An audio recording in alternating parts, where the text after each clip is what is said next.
Protocols observed. Good morning, ladies. I'd like to welcome you all to the second breakfast conversation we are having this year. It is a series of 4 conversations we'll be having. We've had one, this is the second one, and we'll have 2 more. Today's conversation, I'll just ask, what is today's conversation? What is the topic we are discussing? If one of you ladies can tell me. I can't hear anyone speak. And you're all here, so there's a reason why you're all here. Can one of you just tell me what is the conversation we are having today? I can't hear you. If you could please stand up and tell us who you are, it would be good.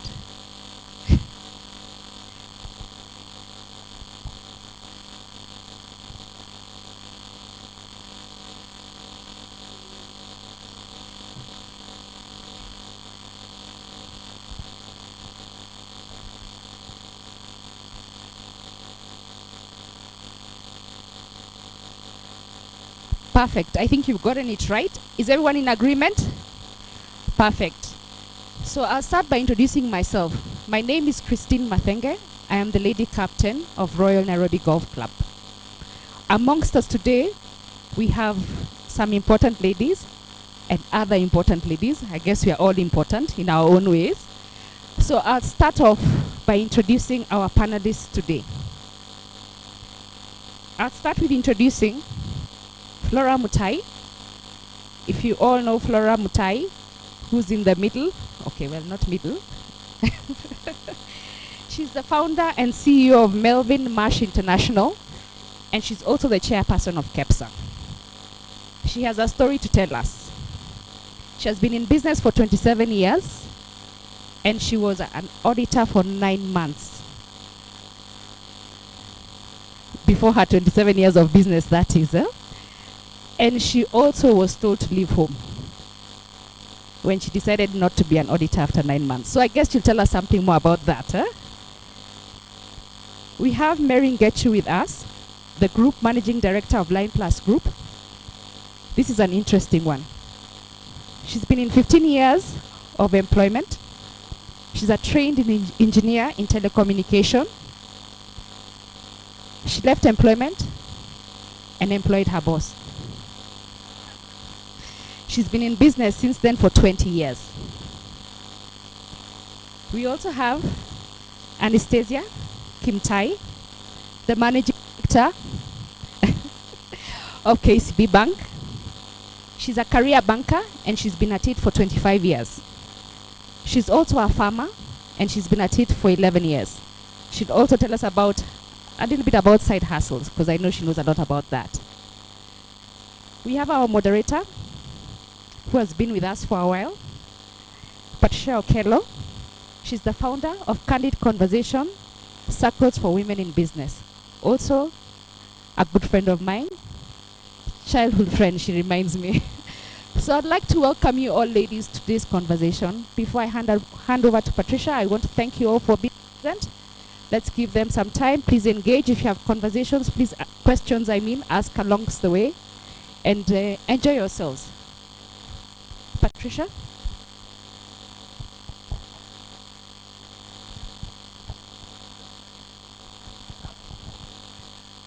Good morning, everybody. If you've never been here before, we start with smiles. I have to see teeth. Then you're not smiling. Yeah.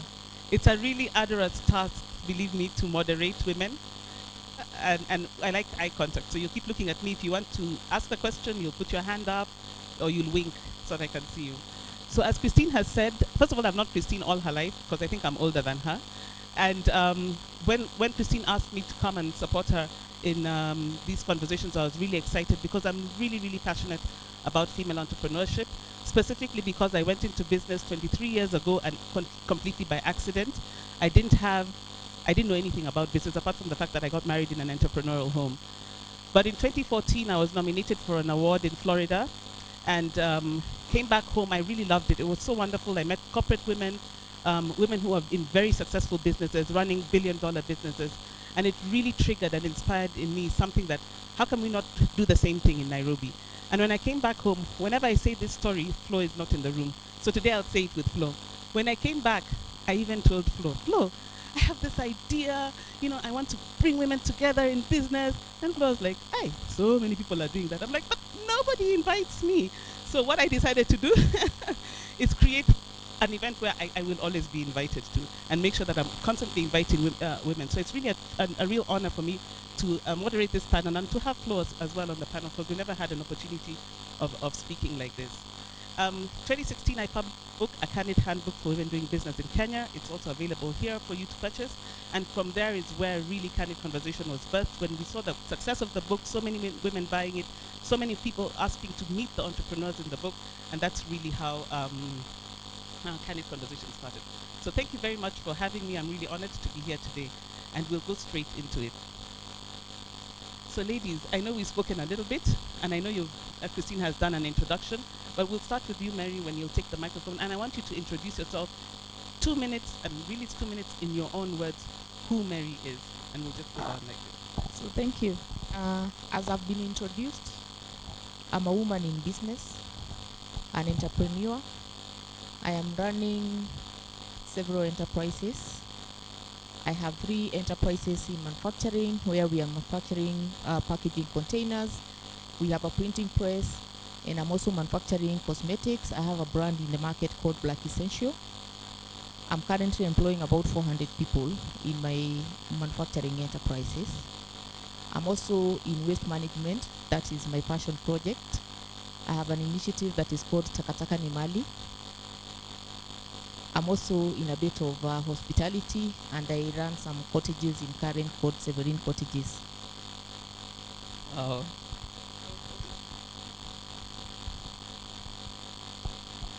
My name is Flora Mutahi. I'm a member here, play golf. So that's, I guess, no surprise to some. I keep fighting with my handicap. That's my challenge. Every year I have to just bring it down a little bit. So I think I've succeeded on that. I'm an entrepreneur, seasoned like you had. I only worked for 9 months. I have this brand, Melvin's Tea, which has been in the market. We are national, we are international. I also have a real estate business, married 3 children.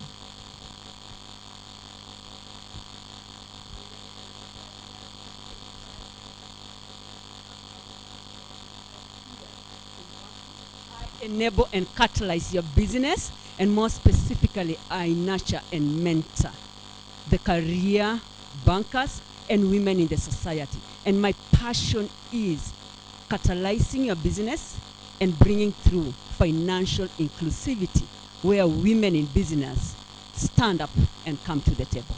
Thank you. Thank you very much. I just want to see how many business women are in the room. How many business women are working only in their business? Okay, a good sense of, we just wanted to get a good sense of that. So fantastic. So today our conversation is going to be really structured within the stages of business. And Mary, I would really like you to speak into, I know we spoke a little bit, your idea, what made you go into business, and really speak about those early days in your business. So thank you. As Patricia has said, I worked for Telcom for 15 years, when it was then the Kenya Post and Telecommunication. When I finished school, I think that was where I went first. Went in as a trainee, and after that I went to do the engineering. It was a very interesting space because being an engineer in telecommunication, you remember the stories of having our telephone lines, and we had poles. So I used to climb those poles, and I used to sit in it, and I look at myself, I say, in a group of 20 of us engineers, I'm the only girl climbing the poles. But I needed to feel like I am participating, so I didn't want to go and sit and carry their bags. So I played the role as an engineer. 15 years, the opportunities came. You can remember there was a lot of story of golden handshake. And when I got the opportunity of getting my golden handshake, I went and we were discussing with my husband how it is that we can get into business. My husband was working for a printing press, So our first idea came in, can we do printing? Because he used to get some gigs and then he would subcontract that work. But in our family conversation, I think like any family, the thought was like, if you leave your work, I leave my work, then we are not certain of what will happen. So he all the time thought that I'm the one who should be able to start a job, start the enterprise, and then he would continue where he was working. But we had an agreement that at the end of the year he was to leave where he was working, but shock on me, he didn't. So I started to supply photocopying paper. It's always easy to do the supply. It's buying and selling.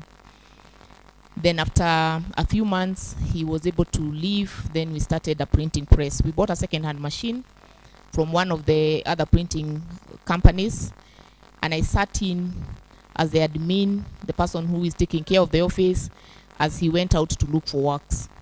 So I did the admin, the financing, and he could look for jobs out there, and he brought in. Fast forward, we grew the printing press to a good sizable space, but our challenge then was the people who we are working with. We major in label printing. The people who we were working with were having a challenge of the containers to go and put the labels that we were printing for them. And being an entrepreneur, I was also like, why don't we make these containers that we cannot be able to get? And these are plastic bottles. If you remember, there was a time that there was a lot of liquor that was being packed in the plastic bottles. And we were making the plastic bottles for the liquor industry. And that is a mistake that I will share that I made. So we had invested in making bottles for the liquor industries because we were making labels for the liquor industry. And fast forward, we got a law that said that liquor should not be packed in the plastic bottles. So we almost closed down now because our only production we were doing were plastic bottles for the liquor industry, and we needed to diverse. Then we agreed that he takes care of the printing press as I concentrate on the packaging, so that I can be able to put in my effort and grow the business, which also then means that we need money to grow the business, to look and buy machinery. And I had to create relationship to convince others that we can be able to do business. During the early stages, I think it was a matter of trial and error for businesses, because I'm getting into manufacturing. I have machineries that I don't have an understanding. I don't even know the right people to employ. I don't know the right skills to look out for. So it was also a lot of time for me to understand the manufacturing, to understand the machinery, to understand the space that I'm getting into, so that I'm able also to guide my team. Because I believe the biggest and the only role for an entrepreneur is to be a visionary, and you have to understand where you want to take your team so that they can be able to grow. So we started by selling some plots that we had. We bought our first machinery. We built relationship with other stakeholders who are working with us. We saw the opportunities, and we were able to start a business that now, maybe as we go by, I'll explain how far we've been able to take that business. Thank you, Mary. That was really concise. I think it's the, yeah. But I wanted to go a little bit deeper into that. When you left your job after 15 years, yeah, you immediately got employees, or I mean, how did this happen? How did you? Who was working in the business? Like that first year, how was it? Now it's interesting when you ask that question, because Telecom was giving handshake to many people, and one day when we bought this machine and it was not working, and I've said I worked with a team of engineers, and my husband didn't know what was the problem with the machine. I didn't know. So I could only get help from where I had been. So I called my boss. I told him, we are having a problem with this machine. Can you come and help me to look at it? So he came and he analyzed the motherboard of the machine, and he was actually able to see what was the problem. So I think my husband looked at him and saw a magician, because we had a problem that we didn't understand, and somebody just looked at it and said that some dials are not working. And also because he had also gotten his retrenchment, and he had gotten his golden handshake, so we had an opportunity, and we sat and we offered him a job. So he became our second employee to take care of the machinery. And The one we had was a machine operator who then my husband was working with.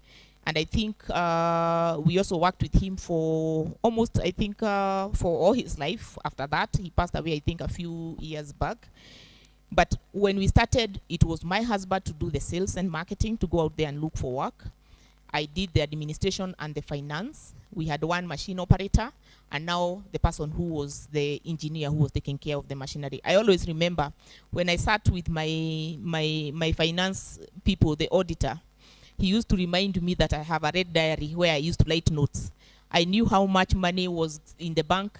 I knew how much money we owed the suppliers, and I also knew how much every of our customer owed us. So it was not a system computer-based organization, but it was a diary that I kept notes of every day to day of the happenings. And just to speak into that, because I started my business almost exactly the same. And I know we talked about sometimes the machine that we purchased cannot do the work that we are selling. So speak a little bit about how you were able to, where you are getting all the work, but still dividing the ones that you could do internally and externally. Speak a little bit about that, because I know there are many people here who are doing work at the side, you know, that kind of thing. Yeah. Speak a little bit into how you did that. Yeah. I'll give you a story. We were working with one big company because my husband had worked with them before, and they had given us some work. I don't want to give the name of the companies, but the machine we had could not do their work. And I remember we went where we were outsourcing our work, and we got the work. We came, so we had to almost do like a display next to the machine because the customer was coming to do an audit. So they came to do an audit. They found their work was in the machine. Remember, they're also not experts, so they did not know whether this work is made from this machine or we had outsourced the work. So what do I mean? What am I saying? We got credibility because at least we had a bit of the machinery that we could be able to show that we are doing something. And every business starts there. You must have something to show that you're capable of doing, but you also must be ambitious or aggressive enough to even get the work that you cannot be able to do. You outsource it, you service that work, but you also have to understand and come up with a plan on how I say, will I stop outsourcing? I can be able to do that work. So we started with one machine. A lot of people today, when they come, we have that machine specifically, and we call it our machine number one. If you come into my factories, I think I have more machines, like almost equal to the number of people who I'm working with, because in manufacturing it's heavy in machinery investments, and then also technology keep changing. So you'll find that this, I'm talking of about almost 20 years ago. So the printing press that we bought that time 20 years ago, it is still working up to now, but there's quite a lot of work that it cannot be able to do. So we have gone evolving with the technology. So it is having something that you can show when you're starting, substance enough that people can get confidence that you can be able to do it and you understand what you're doing, but also be aware of what you cannot be able to do and where it is that you can be able to outsource so that you fill up your basket. So yeah, we're going to speak a little bit about that, because there's the relationship with your customers, and there's the relationship with the suppliers, and then there's the relationship with the banks. But we're moving on to Flo, to your story around Melvin's and your initial product. Now we know you for tea. Speak a little bit about how you got into tea. And then, of course, now speaking around how the growth and what was your mindset around that time when you were expanding your business. Thank you. All right, thank you. I think what people don't know or people forget is my first product was not tea. My first product was actually free-flowing salt. Salt that comes out of the salt shaker. Because what happened is when I quit my job, I was still young and living at home. And I remember somebody asking me, my parents were asking me, what do you want to do? And I said, I want to sell. And I couldn't conceptualize. You guys are very fortunate. This generation are very fortunate that entrepreneurship is celebrated. It's whatever. In our time, it was like, you're a failure. You can't get a job. What happened? Who didn't do what? So for me, it was a fight from the beginning. So I write this letter. I quit. I get home. I get a lecture. Today, I can tell you the words I was told. I'll be a failure and etc. But anyway, I stick to my gun, and then on the table one time, we're putting salt like from a plate, and it's yellow, it's purplish. and you can't even put on the food. And I'm asking, what is wrong? Why don't we have free-flowing salt? So my mom asked me, what's that? And I said, salt that will come out of the salt shaker all the time. I studied abroad, so they were like, so you do it here. I mean, so you do it. And they walked away. And that sort of, I thought, why not? So I started trying to understand, going to old magazines. Remember, there was no internet. There was this 27 years ago. So I went, we lived in near the Kabete campus. So I went there and I went to the food department and I said, guys, help me. I want to understand, how do you make salt free flowing? So I went to the dean of food studies, and he asked me, what did you study? I said, accounting. He said, what are you doing here? Why do you want to do this? Now I'm so tired of lectures. I'm like, listen, are you going to help me or not? So he said, fine. And so he made me commit to 3 weeks of studying. So he said, come here every afternoon for 3 weeks. Remember, I have no job. So I used to disappear every afternoon for 3 weeks. So one day my mom leaves a note in the house. I want to see you. What is your plan? So now I was able to come and say, this is what I want to do. You challenged me. This is what I want to do. I've learned how to do it. So he said, what does it take? Of course, heavy machinery. Well, it wasn't heavy. I was just told that to get a mixer. Where do you get that? And this time I'm on my own, no budget, no nothing. So I started going around and I found a bank that, not KCB, but I found a bank, Kenya Women Finance Trust, that had they call them guaranteed loans. So they said, if somebody puts up the security, we'll give you. So I glance back home and I say, so put up the security, they'll give me this much. My parents are looking at me like, what drug are you on? This journey, you're on your own. So I go back to my lecturer. He's telling me, there's no other way you can do this because you need a ribbon mixer, which is stainless steel, it's salt, etc. So I went to industrial area. I found a guy who could do it. I said, you start the machine. And we agreed, and he gave me the cost. I have no clue where this money is coming from. So I come back home, I try again. It doesn't work. Then I think the third time I tried, my mom said, okay, what exactly is it? So I explained to her. She said, you're not going to touch my money? I said, no. She puts a deposit in her name. They give me the money in my name. But the condition of this loan was I had to go through a whole business planning, business growth program. So I went through this program for about a month. So I learned how to write budgets, etc., etc. So I did all that. And then now I needed to buy the machine. This guy started to ask me very technical questions. So unlike you with that background, I had no background. So I found, a friend told me of an organization that was started called SEPSO. I think it was for small enterprise. So I went there and I said, I need an engineer to help me understand 1, 2, 3. So they said, okay, fine, that's what we do, and we are funded. So the engineer sort of drafted. So I took to my Muzungu, he made this machine. So it's time to pick the machine. Remember, I have no funds. So now I don't know what to tell this guy. So and then my loan has come through. So I write him 3 checks. So I say, pick up the checks like this, like this, like this. So I pick the machine, I take it. I have nowhere to take it. So my mom comes with this bright idea. Diamond Plaza was just starting up. So she says, go pick up, go take an office there. So we took an office and yanked this machine in the night because the rents were very cheap. So we yanked the machine in the night. So they're asking, in the list, they're asking, what are you doing? I was saying, trading. What are you going to be trading? Goods. What kind of goods? I gave such stationery. I think I said stationery so that you don't show them you're bringing in heavy machines. So anyway, bring in this machine, and anyway. So we made the product and I would make it in the day and then go back home. I mean, go in the afternoon and do the sale. So I only started with 2 people. Long story short is I supply the product and I get to a hotel that wanted the product and they said 100 dozens. I told them, you can't do that. I don't have money for 100 dozens. So then that day I think I was at my friend's house and then the mom said, what are you doing? So it was not a lot of money. Salt is the cheapest commodity. So I said, I need 36,000. She said, okay, come and take it and pay me back. She asked me how long. I said, a week, I promise. So I take the money, I go, I make the product, I deliver. So the guy says, okay. So I take the invoice and he says, see me tomorrow. So tomorrow he says, okay, your documents are in place. See you in 90 days. I said, 90 days? 90 days. Remember, in the business growth program, that was not covered. So I said, this guy doesn't know me. I went every day to that hotel, every single day. So about 4 days later, he's telling me my mom is disturbing me, nini. I say, why? She's starting to pack tea. Why is she packing tea? Oh, because there was a monopoly that was lifted. This brand of tea that had a government protection for 19 years is now, the thing is open and she's packing tea. He showed me the margins. I was like, there you go. This is it. This is my other product. Because now salt, remember, this might be the biggest order I'll get this year. So I knew I needed another product. This is only 4 months in. So 4 months in, I realized I needed another product. So I told him, who do you know in tea? He says, all my friends are in tea. Where? Mombasa. I said, fine, this is Thursday. Monday I was in, Sunday I went down, Monday I'm in Mombasa. I'm taking documents, I'm saying, please register me. I want to enter this trade. They're asking me as who?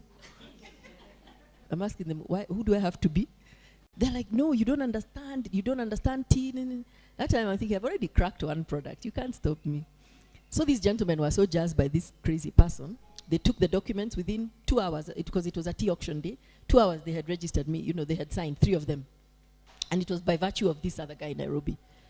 But in the evening they told me, young girl, you're so lost. Come and see us, because we are not sure you know what you're doing. So again, another long lecture. My gosh, those guys lectured me about tea, the games people play, how it works, etc. So on my way back to Nairobi the next day, I actually started asking myself, really, stop being so arrogant. So I want you to just speak into the microphone like this. Sorry. So I decided to stop being so arrogant, and then that's when, I said, I came home, I cooked tea. And nobody could, there was no ginger. So I went to the shop, I came back, and that was my aha moment. And that's when I sort of made tea. To cut a long story so short, because I know I'm supposed to be talking about growth and scaling, is I met somebody after, again, another 4 months, and he says, I was so proud, I say, I do flavored tea. And by that time, my sales are like 1, 2 cartons, 1, 2, 3, 4. But to Chumi, when I went to them, again, to pitch the product, which was the biggest supermarket at the time for the youngsters, they told me, I said, I've got these 2 teas. I've got plain tea and I've got ginger tea. Again, another long lecture. What happened? Why didn't you go to school? Why aren't you working? What's the problem? How can I help you? And I'm like, no, just buy my product. And the guy's like, anyway, he threw me out. But the next day, first phone call in the morning, he said, bring me 20 cartons.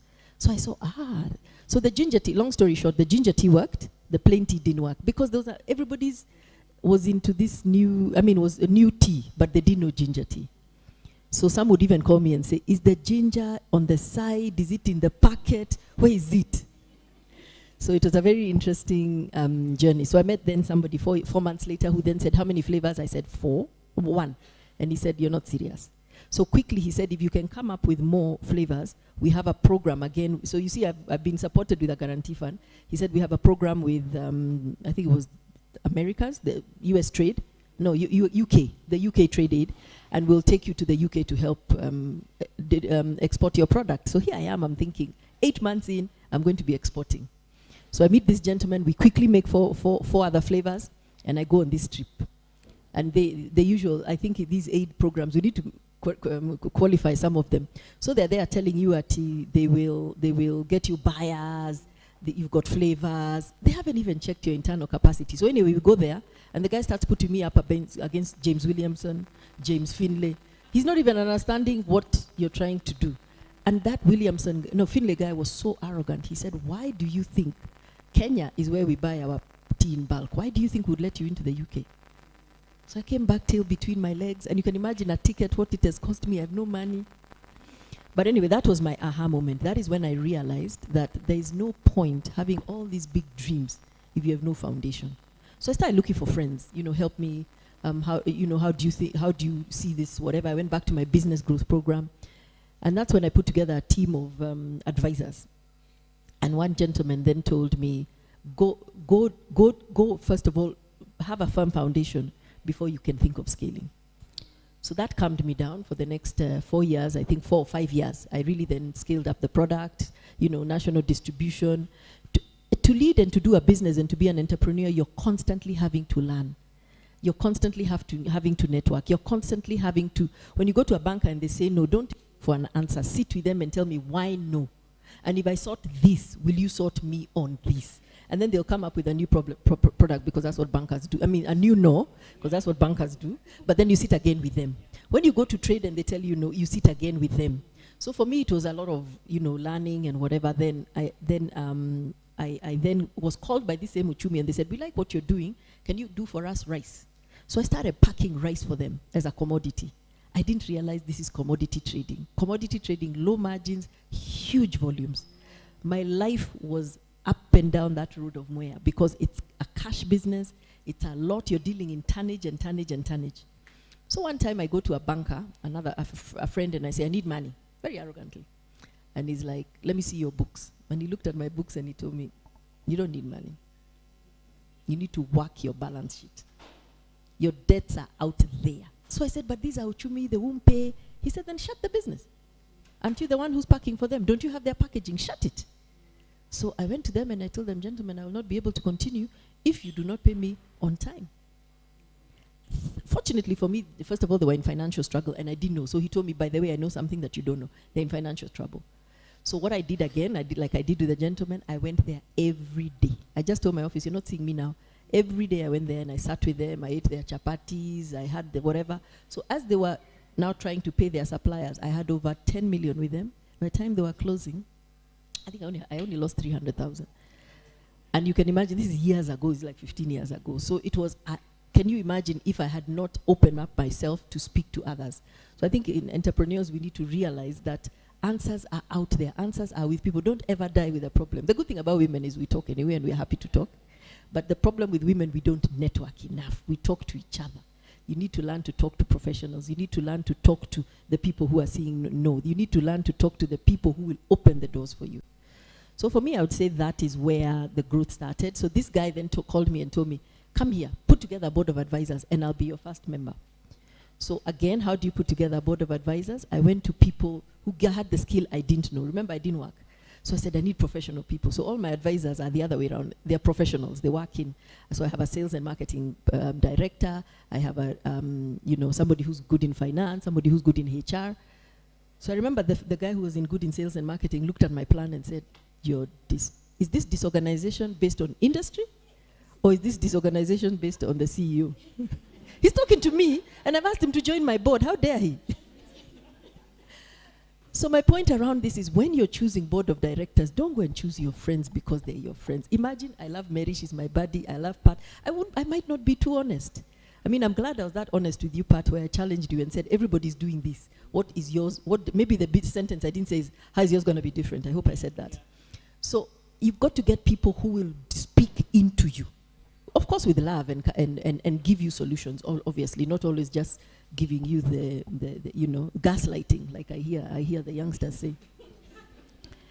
So again, this now helps me to professionalize. He starts telling me, write your processes, do your business. But one particular Friday, 4 of my sales team, who are 6, quit, same day.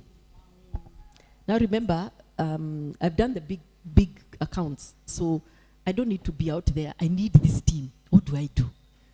I went home. I was so depressed. Again, I met somebody, there was no Google. I don't think it was a big thing. And somebody put into my hands this book called E-Myth by Michael Gruber. And what it says is standardize your business processes so that anybody can fit in. So how do you receive people? How do you speak to people? How do you do adverts? How do you make your products? How do you, and they said, you document, and by the way, I didn't sleep. I think I got that book on a Friday through to Monday. And the test she tells you is once you've standardized, she says, don't go to work for 4 days and see who calls you. And that's when you know you've succeeded. So it took me about a year to 2 to actually do this document. When people come to the reception, how should they be? It started telling me, how should my people be dressed? So we started dressing our sales team. Corporate colors, brand books. This is how now you're scaling your businesses. So it becomes, if one person leaves, it should be as easy as another person. How do you file? Where do you file? Where are your folders? Where is everything kept? When you're doing new product development, okay, that one I still haven't cracked too much, but who does it? How do you do it? What are the principles? So I think those are the real things that really drove my growth. So it's really professionalizing, professionalizing, networking with the right kind of people, putting a board of advisors, and then learning to continue to challenge the banks. And also now sitting with everybody, incidentally you pay a service needs to go over and beyond. And this is how I choose my suppliers. If you're my supplier as my accountant, my auditor, imagine you'll not just do my accounts and send them. No. As much as I'm small, and I used to have this thing, it doesn't matter that I'm not a big business. And then they get challenged. And then I say, I still need you to explain to me 1, 2, 3. So anybody who's giving you any service, push push, because you can't afford it at the time. There will come a time, and you will remind them where you will employ your boss. That's really wonderful. That's a real masterclass there. Yeah, thank you very much, Flo.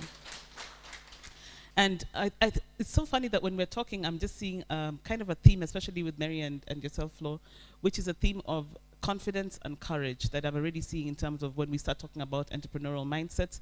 I'll want you to really speak into that, into that. Another thing that when Flo was talking was like, man, you want to have friends. Do you want Flo's friends?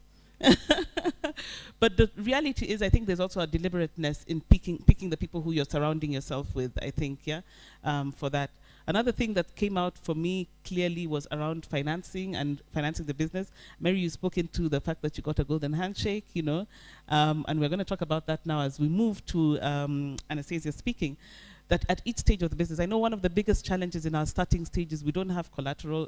If you're not in manufacturing and you're not buying machines, so you'll speak a little bit as well into that. Do you really finance somebody who just wakes up with a great idea and wants a machine?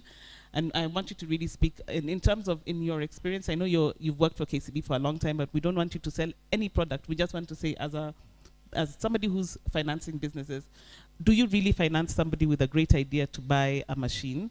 Speak into that. And what about if you don't have that kind of collateral but have great ideas? I'll give you an example of, I know Mary, because I know we work with small and micro businesses together, and you've really supported people who are looking for containers. You know, there's always the minimum quantity to order, and they don't have that. But you know, people like Mary are giving you the opportunity to buy smaller quantities and put professional labels and put them into the shelves. So let's speak a little bit about the support. We have the friends and family, but now we're coming into institutions, and speak also around systems, which is great. E-Myth is one of my most favorite books in the world, and speak a little bit around systems. Thank you. Thank you so much. Let me first start by thanking Christine for putting together this session. And the reason why I'm saying this is because numbers never lie. Yes, when you go to the survey, 25% of the businesses were started by women. 40% of the GDP is from businesses. And then World Bank comes and say, in Africa, 58% of the MSME businesses are run by women. Don't you deserve a clap? Awesome. Now, then, with all those statistical facts, how do we scale up? I think this is very important. And what do we mean by scaling up? Let me start by saying, it's very interesting to hear Flo's story. And when you come to any financial institution or the donor wall, the most important thing is that what kind of information do you have? Remember, for you to get an equity investor or to borrow, the business must generate enough cash flows to repay. Let's start from there. And that's why, Flo, everybody was looking at you and wondering, girl, just, get back to the basics before you start thinking excellent, great ideas. And so, most important thing that you need to learn, and all the businesses needs to learn, is to appreciate what relevant information do you need to put across. And we've all said, it's good to be knowledgeable. And when you talk about knowledgeable, Flo was here, graduated, right? But didn't have the right information. So I want us to demystify this issue of knowledge. Knowledge is ability to put across the required information for the intended purpose. Does a degree guarantee that? No. And I really want us, because we were brought up in a generation that if you're not a graduate, you are doomed failure.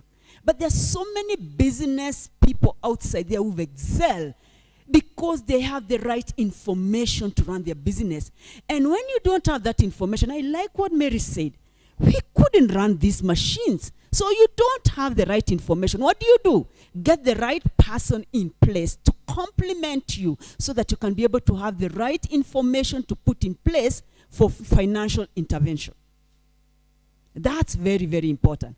Over and above that, as also financiers, you must get somebody who can say, I trust and believe. If your numbers doesn't say that, then you must have a promoter. But in the financial industry, your numbers need to state that. Your cash flow. If I ask you, this business you are running, and you're telling me it's profitable, and I can't see it in what you're sharing with the bank or you're banking, then how do you package it in such a way that I'm able to see that this business that you're actually running is enough to generate the wealth, your expenses, at the same time meet a financial repayment period. Another thing, don't be shy. All these people globally who've excelled have borrowed. Many of us, and because we are naturals, we are ladies where we come from, it's like, how do I expose the family in case tomorrow they come and sell everything? Because we have this information that security, go give the bank security, they give you business, tomorrow you are not able to perform, they come sell. That's not the model. The model is, from your business, and you know it, I've bought this stock at this amount, and make it so simple. These are my expenses. I am selling at this price. Can the markup assist me service a facility? That is simple. Don't make it complicated. And with that, then show us. Show us how you are going to repay. And the most important thing about a facility is that they give you a big amount upfront for you to invest, and then you start paying for a period of year. And I really want to encourage ladies based on my experience. I have been a branch manager for 6 years. By the way, I've only known banking for 25 years. I joined the bank as a management trainee, and I've risen through the ranks to the position I am right now as an MD. And when I was working as a branch manager, what used to really frustrate me as a woman leader was when we asked the question, we women, we sympathize with ourselves instead of responding with the facts for you to assess this facility. We second guess ourselves and we doubt ourselves, yet we know our facts. When we engage and we talk, I'm trying to look at your body language, that you're committed to this business, and you will do everything it takes for you to service that facility. But when you start, you don't know, then you kill the confidence. And these are some of the things that you might not be told, but this is what we see, that you are able to say, come and see what I'm doing. I've been able to supply 40 boxes, and I'm going to be repaid. It's not that, because I don't have audited book of accounts, that I don't know what I'm doing. I really like to encourage all of us to have the information the right way. And for you to have this information, if your qualification is different from what you did, then it's upon us to get the right people so that they can assist us package this information. There is no problem at all in befriending a bank officer. Because remember, you think that they are going to serve you. Behind their minds, they also have to sell, right? So you meet at a place, so you never apologize. What is it that it takes for me to get this facility? I'm doing this business. Come and see. Ask for it, girls, and come to the table. I'm talking from a background whereby many a time we second guess ourselves and we are not sure about ourselves. I want to encourage you, go for it, get that information. Over and above, be knowledgeable in terms of what is it that you are putting on the table. Have the network like this. That's why I thank you, Christine. When we started, we didn't have this support. Have this network that you can actually come and say, by the way, you know what, Anastacia, this was my fear. So that we can be able to talk to you and address that fear, so that tomorrow you are not flying around like Flo, all over running everywhere, but you don't have the facts, you don't have the material. We are here to share with you so that you can be grounded and have that material. All of us have limited finances. By the way, you don't need to apologize about that. And even as we speak about ladies, our money meets 1,001 issues that we don't have the savings, right? There are people out there, financial institution, equity people, seed money to invest. But how do you get to know that? If you are not out with the people who have the information. By the way, girls, I have got no objection about you partying 24 hours. But I normally ask you, so you party for what? You party for what? You need to party with people who can give you the information so that when you go back to your business tomorrow, you've learned a new idea. That's what I'm challenging all of us. And it's a big problem that's starting to come through. Let's go out there for us to get the information create the right network, be confident when you don't have that information to pick out somebody who has that information, and take advantage of such forums. These forums, let me talk about the banking industry. You go to every financial institution, they'll tell you, right now we are doing workshops, we are doing mentorship. I want to ask how many of you are aware. Right now, we have a website as financial industry, not as KCB, whereby if you are a member and you have your email, we broadcast the information for you to know where the opportunities are. Do you know? Thank you. That's what I'm saying. You need to come to the right conversation for you to have those solutions. Right now, most of the banks offer unsecured loans. And you know, when we were actually discussing before we came here, I said, where I come from, and by now you've known where I come from, I don't own a property. 100%. You are lucky that your parents gave you a property. In fact, even where we come from, the property has not even been divided for you to have security to go and give out in the bank. Are you getting? So how do you take advantage of these unsecured loans, which is outside there, for you to be able to borrow? Up to 10 million unsecured, thereafter secured by stock. Or when you are buying the machineries that Mary spoke to, do you know that the machineries actually become security? And you don't have to go and look for title. This is an era and an age where we need to have the right information so that you can be able to move forward. So take advantage of the workshops that are there. Take advantage of the website that have been created so that you have a lot of information in terms of where the opportunities are.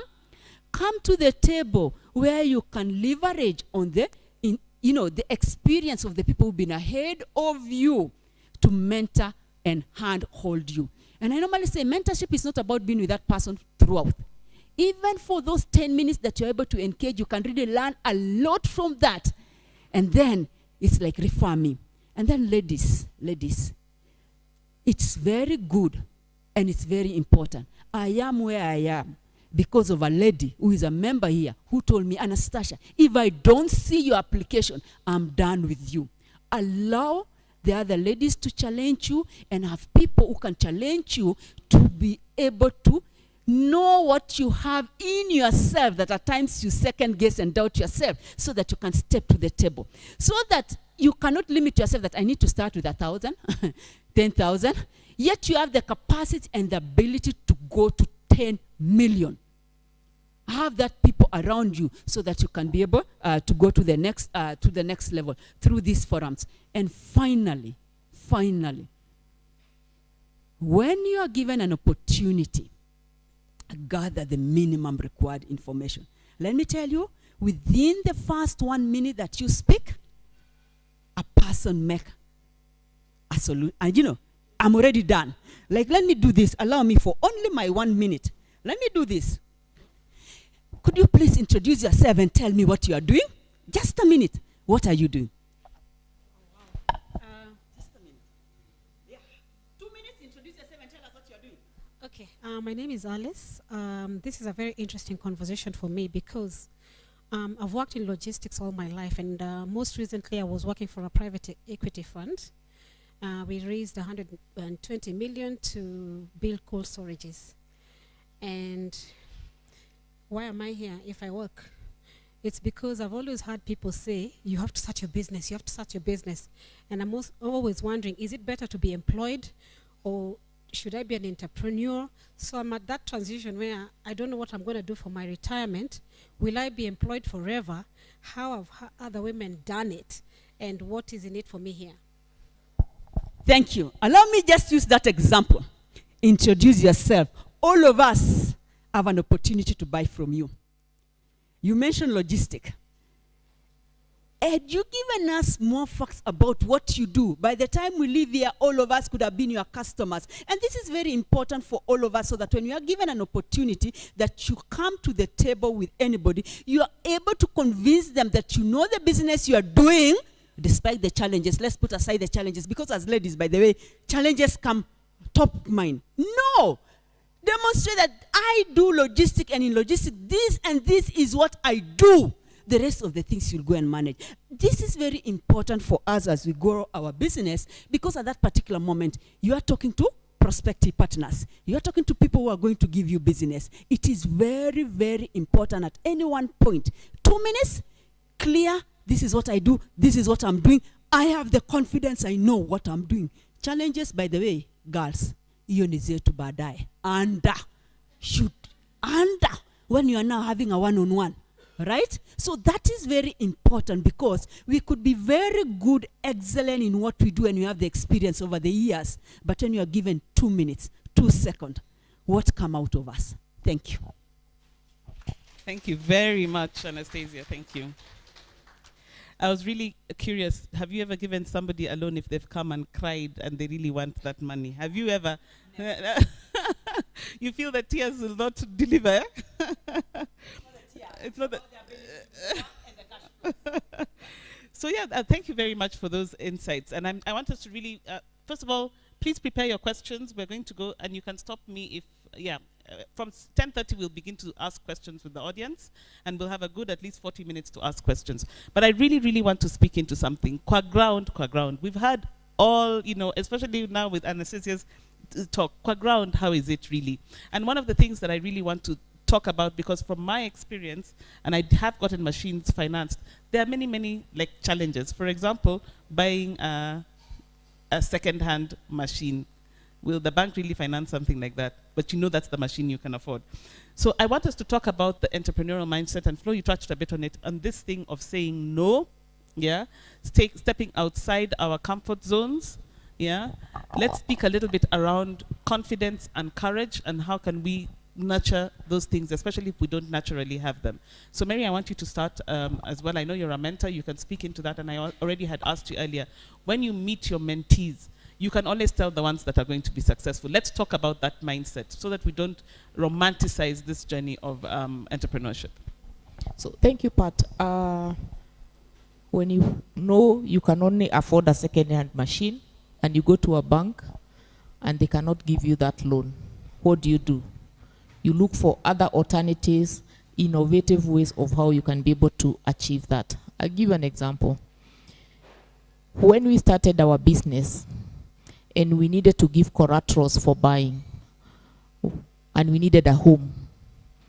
Buying a house, we used that house as a security, we got a mortgage, and we got into the house. Then we tried and made sure that we paid that house as fast as we could.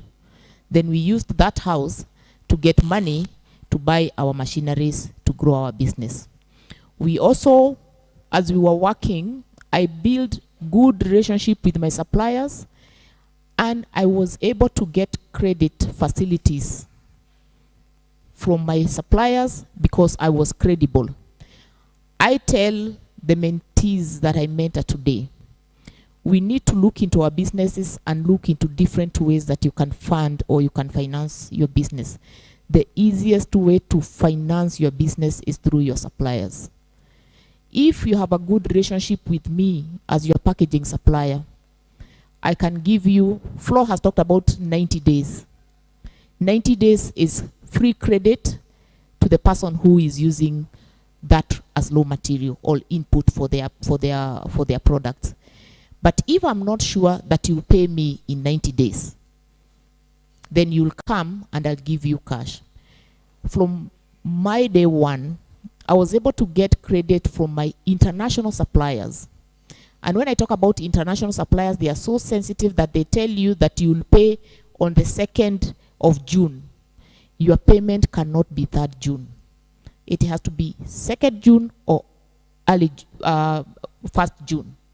What that does, when there's consistency in you meeting your obligation, then they will go increasing your facility. They will go increasing as in giving more much credit that they can be able to. They will trust, and you can find yourself financing your business 70% of your input from your suppliers. So focus on your relationship with your suppliers. Sometimes, and I'll say as what Flo has said, we think the banks, because we have given collaterals, they will come and sell your plot or whatever it is that you put in as security. You give them priority. You need to give priority to your suppliers, because you cannot continue doing your business without the input that you require for your businesses. The mindset of an entrepreneur, I said, as an entrepreneur, You are the one who knows your business, and you need to keep filling your basket or widening, broadening your thinking of how far you can be able to grow your business. If you don't keep learning, as Flo has said, and learning is different. There's learning that you learn from school, there's learning that you learn from exposure from your industry, and there's learning that you learn from what other people are doing. I always told people that when I travel out there, I am doing manufacturing of packaging, but I'm selling my packaging to people who are in the dairy industry, people who are in the cosmetic industry. You'll find me in a cosmetic industry exhibition to understand what are the growth levels of my customers, so that I can be able to sit with them and I can tell them, you are doing this, but if you could do this, you can grow your business. If your business grows, it means that automatically that will grow my business. So I've invested in understanding the industry where I am and the industries of where my customers are, so that I'm able to help them and push them for growth, and that literally trickles down into the growth of my business. The other thing that I've also done with my business is to build business relationship. I don't do transactions, because transactions is buying and going. You buy, you go, you have paid me, it ends there. But when I do business relationship, I am concerned with how you're doing your business. So where I go and I get a challenge and I'm able to maneuver that, or I get a solution. You've heard Flo saying, I met another person, they told me this. I met another person, they told me this. I've always said that we are, if I look in the room, we could be around 70, 60. I cannot know 60 people in this room in one day. But I have to be intentional that by the time I leave today, I must have at least 3 people who I will follow up in that relationship. How do I get to know who my 3 people are? I have to be keen to listen, as she has said when we are doing our introductions, or to the people who I'm talking to, so that I know who will be my priority and why I'm prioritizing that. I am in many spaces. I sit in as a chair for SME at the KEPSA. And why am I the chair for SME at KEPSA? I sit in as a chair for women in manufacturing at KAM. Flo is the one who got me to get to KAM. I don't know whether you remember this. She came to my factory and she asked me, Mary, I went to see her with a client. I had always wanted to meet her. So this, my girlfriend from Rwanda, come and tell me I'm going to meet Melfin's tea. So we came to your office. Then I invited her to come to my office. She told me, are you in KAM? I said, no. I said, you have to be in KAM. And I showed up.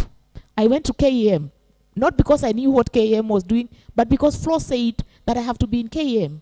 And when I went to KAM, I was able to narrow down and realize and see how can I benefit from KAM. I'm here not because I knew what I was coming to do. Flo called me and told me, Mary, there's this breakfast, you have to be in it. And I showed up. I sit with my people and they tell me the biggest thing that you can do as an entrepreneur is when you're called, don't overthink, show up. When you show up, or when you get to know what you are required to do, then don't just show up as a fool, prepare yourself, because it is also bad to show up because people said you show up. You have to show up, you have to understand what is happening here, equip yourself with it, and then after you equip yourself, when you go there, look out for the opportunity. And as women, we cannot be jack of all trades. We have to understand what we are good at. I keep saying that is a mindset of an entrepreneur. You have to start by knowing yourself, your strength. What am I good at? What are my challenges? Surround yourself with people who will buffer or who will fill up the gaps that you have, but maximize on your strength.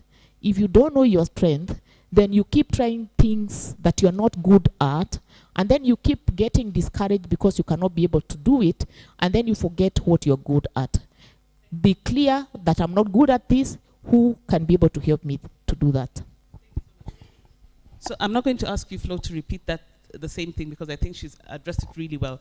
But I think have you noticed that both Flo and Mary are in manufacturing? You've noticed that? And I'm sure not all of us here are in manufacturing, correct? Yeah? We have people who are in services and in trade.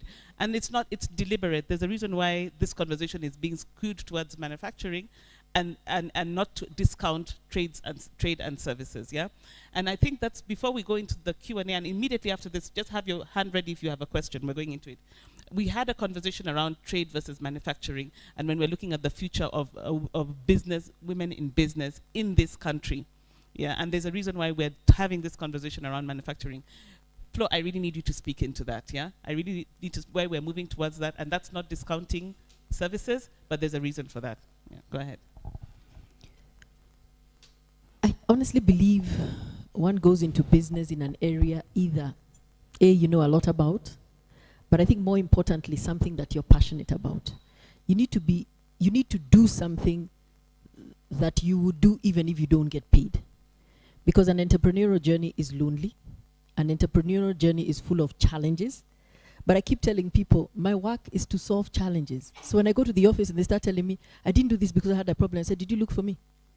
I tell them, I don't come here to work. I don't work anymore. I come here to solve problems. And the difference between the problem that you're solving and the problem that James Mwangi is solving and the problem that you're solving, Anastacia, is perhaps the size.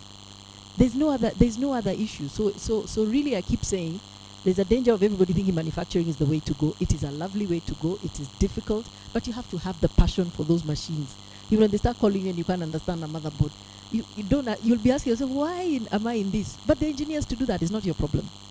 So maybe to speak to the other, to something else. I mean, I think for me it's about what you're doing, what you can do, and what you're passionate about.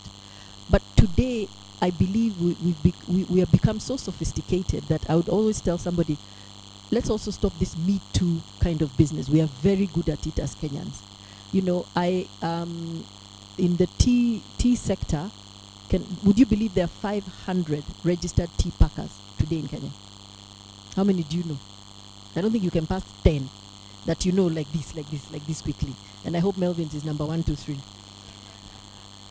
So how many people started the business because my grandfather did it, I want to do it, or looks like she's succeeding, I want to succeed. Do something that you're passionate about.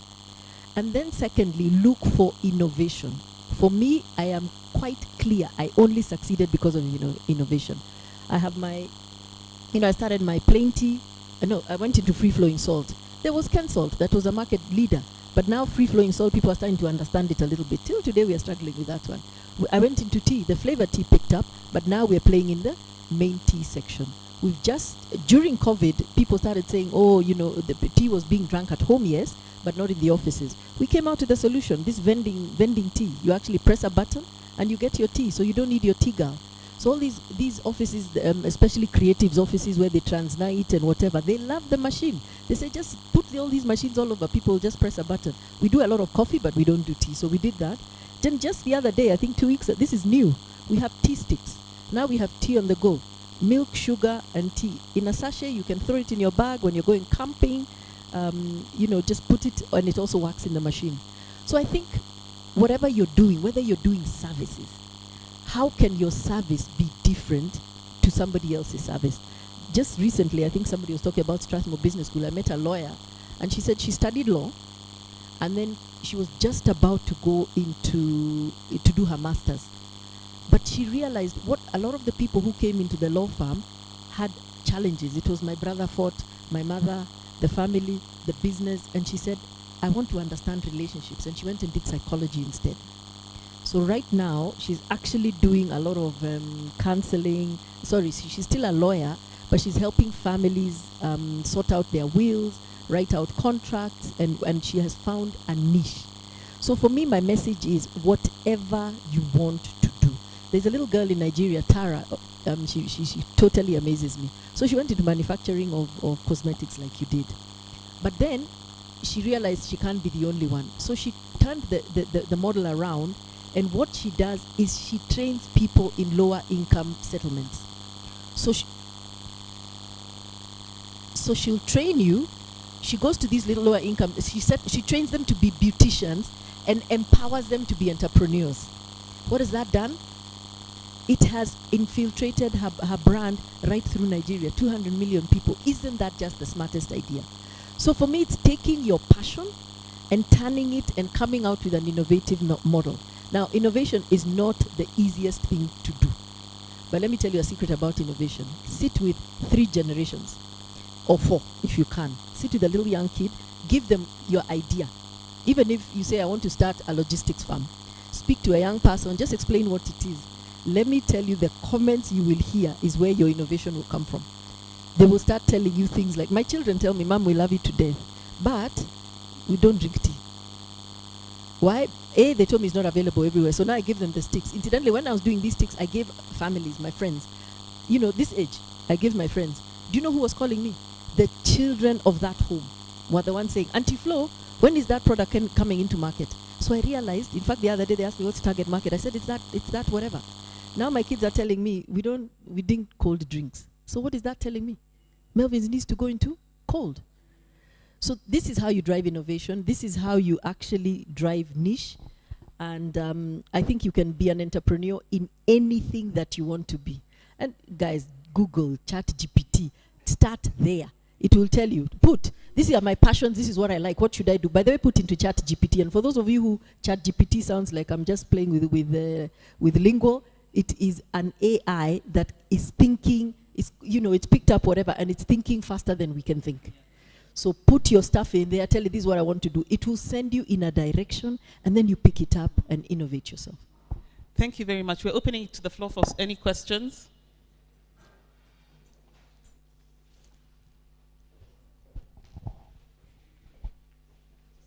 Please put your name. Good morning. My name is Masu Amai. I run a company called Gigi Ventures. We are an events company. We provide guest management and support. I'm also in logistics. And thank you, Pat. It's amazing to be here.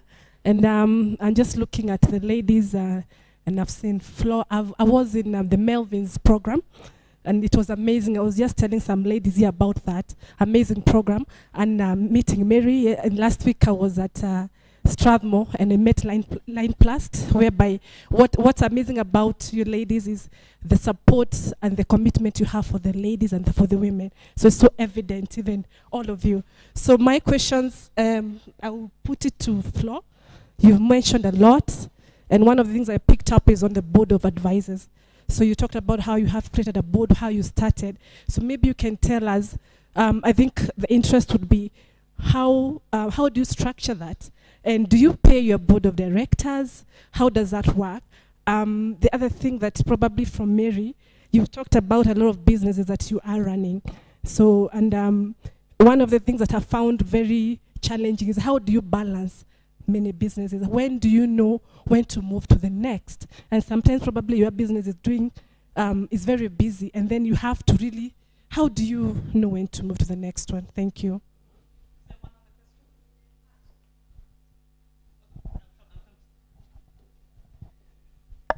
Just hold your, just keep your hands up. Everybody's going to get a chance to start. I'm just going to take the microphone as well to Jennifer. And as Jennifer, you can answer the question, because I know you're in the service industry. You can speak a little bit into that, yeah? I can do what? You can speak into some of the answers, the questions that are being asked. Okay. Good morning, everybody. I want to start by congratulating Anastacia. It's good. I'm glad I came to meet you. Patricia, I'm glad I've turned up. So many times you have invited me, I've not been able to. My name is Jennifer Barasa. I am the founder, chairman, group CEO, finance director for Top Image Africa. Mine is a family business. I'm now on semi-retirement. My daughter Bidanya Barasa now runs the business. We are in we used to be in about 15 countries, now in 7 African countries. But I'm just here to support the girls and to hear, and I'm glad I came. And my question is actually, or a comment to Anastacia. I've been banking with you guys since I started my business 1995. That means you are 20 years old, 28 years old. I was so excited to know that you have 250 billion you are giving to entrepreneurs, women entrepreneurs. I hope you know that. And I just want to say, to ask, how has it been, the uptake? And I'm glad I came here, because I know now it's not so easy to meet you, but today I'll be able to have one-on-one on you. I have a project that is costing $1 billion, just 1 billion. I just want 1 billion, not much. That's all. Thank you very much. Okay, thank you, Jennifer. I'm going to ask Mary and Flo. Do you want us to take a couple more? Okay. Mm.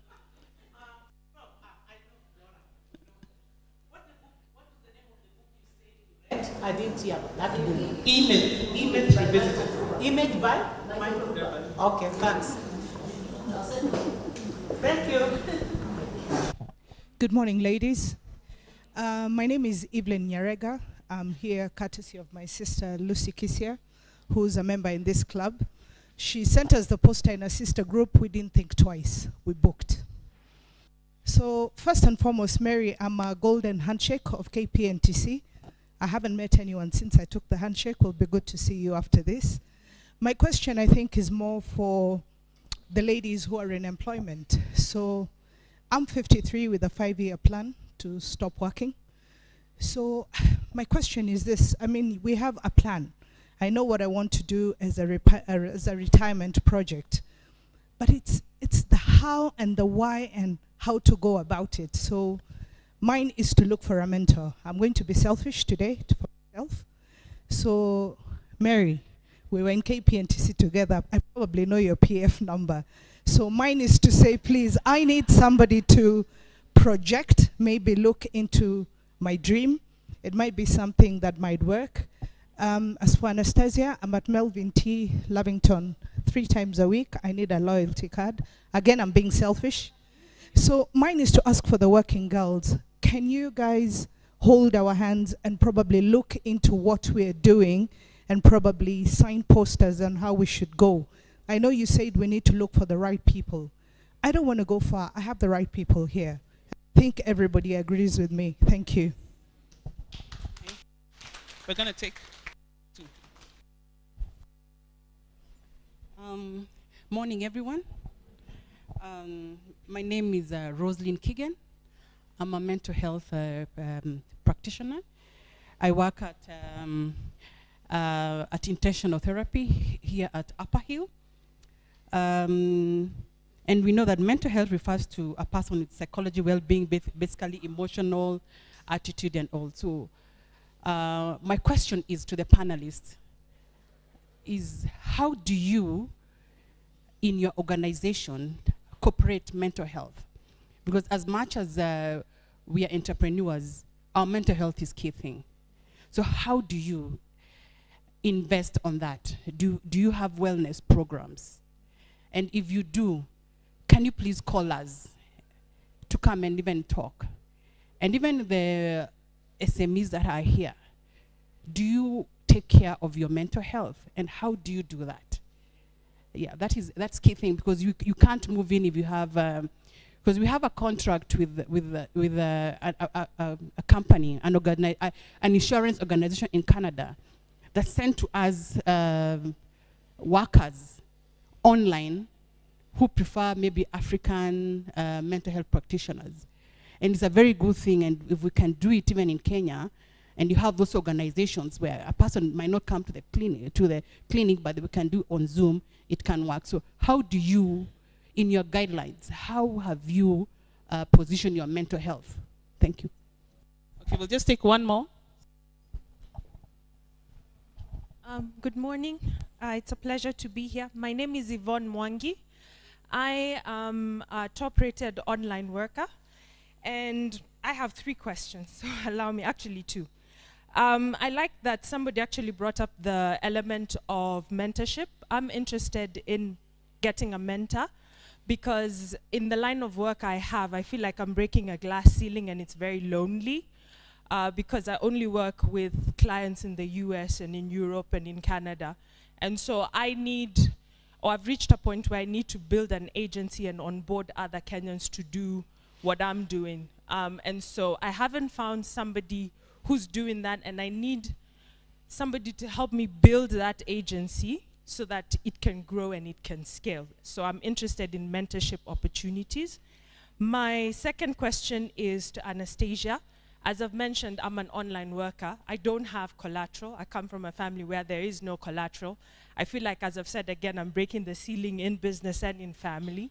But I've grown to a point where, in the last 2 years, I've grown to a point where next year, by the end of next year, I want to move from renting an apartment to owning my own home and giving my children that security that I didn't grow up with. So given those circumstances that I don't have collateral, I'm an online worker, so I don't necessarily have an office or anything like that.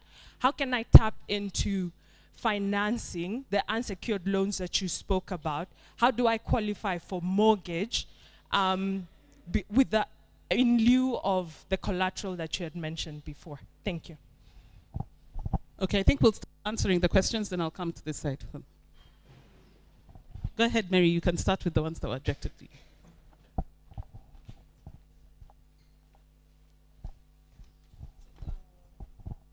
Thank you. And I know the question for board was given to Flo, but allow me to say something. One of the things that we are struggling with our boards is that what are we expecting our boards to come and do? Flo will explain that, but my take is how do we prepare ourselves to give the right information to the board so that they can speak to us. And I say that because many people I mentor, they will put together a board because they have been asked by maybe the investor or the bank to put a board, but they have no idea of what they're expecting from that board. And that board cannot be able to help them if you don't give the right information to your board so that they can understand your business and they help you. Building a balance. I have said I have 5 businesses that I'm learning and others to come. How have I been able to do that? My strength is in building.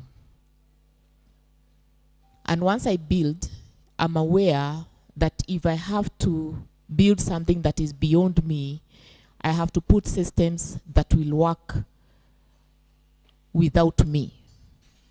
So for me, that is, in everything that I start, I cannot pass it immediately when I start it.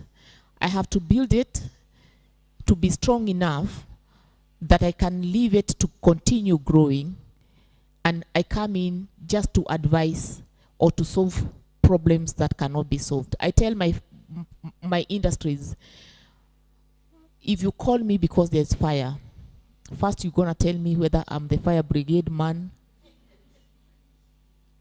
You should know who to call before you come to me. You should know and understand where we get the solution for the businesses. And then also, when you're coming to me, don't come and tell me that, Madam, we have this problem. Tell me, Madam, we had this problem, this is what we have done. I say yes, or I tell you, you'd have done it this way, or if it didn't work, I simply just give my leadership in that process. So I have equipped myself with an understanding of the business and being aware that I am growing something that is beyond me, so that I must be able to pass it. So I am very good in delegating, not just in the businesses, but in every role that I play. I'm a mother of 3, I'm a wife, I'm running 5 businesses, I'm a leader. How do I manage those things? I manage those things by equipping and surrounding myself with the next call that I need. If my daughter today calls me, Mom, I forgot my swimming costume, and she's in school and she needs it in the next 15 minutes. A phone call away, the swimming costume is in school. Tomorrow, I need to go for maybe there's a parent meeting. I have to show up because there will be no other tomorrow for me to have a parents meeting. But my business has to go on. I will call someone and tell them I had this meeting, I cannot be able to afford to go and represent me because I have a school matter to attend. I have a trip, maybe within a month, I'm so out of the country, I have many things that I'm doing. I have then to be deliberate enough that my daughter needs me, she's growing up, she's 11 now. If I don't build the relationship now, she will grow and she'll be those ones of like her secrets of her first boyfriend who she's admiring when she's getting her period, she's sharing with her auntie, and I'm not in the picture. I have to be aware of those things. You can never have an equal balance, but you have to be intentional and understand what are your critical responsibility and what must you not delegate. And anything else that you can be able to delegate, surround yourself with tools, with people that you can be able to delegate. I think that is on the how many roles that I do. Then mental health. What I do with my organization is to understand what would cause mental imbalance, what is mental health, what are my people concerned about. So it's not just work and a pay at the end of the month. We come up with program. I'll say when I started my business, and we used to have a huge party at the end of the year, and we spend maybe several millions taking people away to Masai Mara and all that. But we came back and I realized we spend so much money at the end of the year, but these people every day, when I send them out for lunch, they go for something that is called air burgers. And I sat with my HR team and I said, why are we spending so much money at the end of the year? Why don't I spend that spend in the year and give my team lunch? Then I started giving my team lunch. And because I have a restaurant and I have a chef who has to be paid, I put in another chef and I told them, I want food taken to my factories every day. And you will not believe it, it does not cost me 15,000 in a day to feed 200 people. So I've just done that calculation and I've said, look into 15,000. And those people, then I told them, what do you give me back? Instead of having a 1 hour break, I'll give you lunch, but you have 30 minutes break. And what that also did was to improve my productivity in the afternoon. So after all, it's a win-win situation. Then we've created a welfare because they want the small needs that would create a lot of problems. My child needs to go to school. I can't be able to give loan to everyone. So we created for them a welfare. So within the organization, they're able to get different financial needs met. And they are now, beginning of this year, they have told me, can you talk to your friends who have other organization so that we can be able to broaden this welfare. We have talking groups. Every department, the leader first becomes a counselor to their team. Then within a department, they have a team of leaders that if they see that maybe you have a personal problem, they're able to talk to you. And I hear you. It is not just within, we also need external experts to be able to do that. And I think those are things that I will consider for my organization to put Thank you very much, Mary. Flo, over to you. We'll try and keep them tight so that we can take more questions. Yeah. I think she covered the board well. Do you pay? Yes. What you get for free, you don't respect. So please pay your board members. You don't have to start at a very high level. I could give you a typical government board pays 12,000 or something like that. So you don't have to start at the top. There was something about mentoring. I want to challenge you people who say you need a mentor. I've told you there's Google. I've told you there's ChatGPT. I told you there's a lot of networking. What have you put together first? What have you gone to understand? Who have you taken your idea in front that is important to you? Because you choose me as your mentor. I don't understand your industry. Okay, you've chosen Mary, she understands your industry. But assume it's me, and I don't understand your industry. You could pitch a beautiful idea that I don't get. So take the idea as raw as it is in front of who your customer would be. And this is what they call design thinking. So design with your customer in mind. Take to your customer and say, would you do this? Would you pay this? Would you? I mean, we do that. They say, when you're making something, stitch it up however untidy. When we were doing testing our tea sticks, we put them in a purple tea packaging because that's what we had in the whatever. So people kept calling and saying, where is the purple tea? When is it coming out? And I kept having to explain, no, that is just a prototype. So for me, that's the first thing about mentorship. How ready are you? How far have you gone? And then please make sure you get a mentor who is in the area that you want to go. Now, there could be life coaches, life, whatever, life work balance. And like she said, there's no balance. It's about being intentional. And just because we are here as ladies, one of the biggest mistakes I see us ladies doing is we feel we are the best people with our children. Who told you? Who said? Children have a mother and a father. Then you say, no, but when they go out to the father, they come back, they are dirty, they haven't eaten. And what's wrong with that? When children don't eat and they don't whatever, in fact, they have a time of their life. You're coming to bore them with structure. So when you want to do something, call your other half, your brother, your hubby, your spouse, whatever, and say, I'm leaving with these guys. I've got something to do, but I'll be back. Call me and I'll be available. So you tend to find people keeping themselves in their comfort zone and blaming the environment. Homes, how much do we pay our house helps? You know, you can go and say, I'll pay you 8,000 because you know they're never going to report you to minimum wage. You, what are you earning? And you want to pay this person, and you're leaving them with the most important person in their lives. By the way, the more comfortable your house help is, the more comfortable they will look after your own. So do what you can. Pay them what you can that is reasonable. You don't have to spoil them because they'll still get spoiled.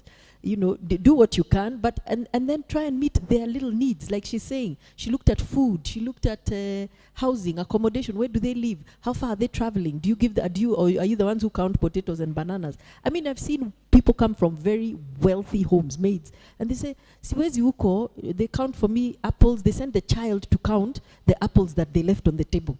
What are you doing? You know, so for me, what is that around? It's around having a social structure that allows you to be able to do what you can do. So if your home is working, like for me, my home will work at like clockwork. Whether it's international visitors, local visitors, I don't need to get involved, including shopping. Because like we asked one day in church, does the bread change because you bought it or your house help bought it? You know, does the milk change? Nothing changes. So there's some basic things, me down to basic things get done by other people. I will do what I find, whatever I tell the kids, let's go and buy now, you know, cosmetics or something exciting or the other. Mental health, I think she handled it well. For me, I'm not going to pretend I'm an expert. Fortunately, a lot of the providers we have tell us they want to do the talk. So Karibu, if you want to come and do a talk, I don't pretend. But what I do have is like her, I listen keenly. So I remember there was a time they wanted to put somebody on performer, they wanted to fire a lady in accounts. And when they explained her behavior, I said, don't you think she has a mental health challenge? And we involved the family, and they were very excited because they didn't know what to do. We educated them. They met the service provider, so they walked the journey. But unfortunately, we still had to exit her. But what I feel good about is we empowered a home that had no clue other than calling it madness. Online working, I agree. Working on your own is very, very lonely.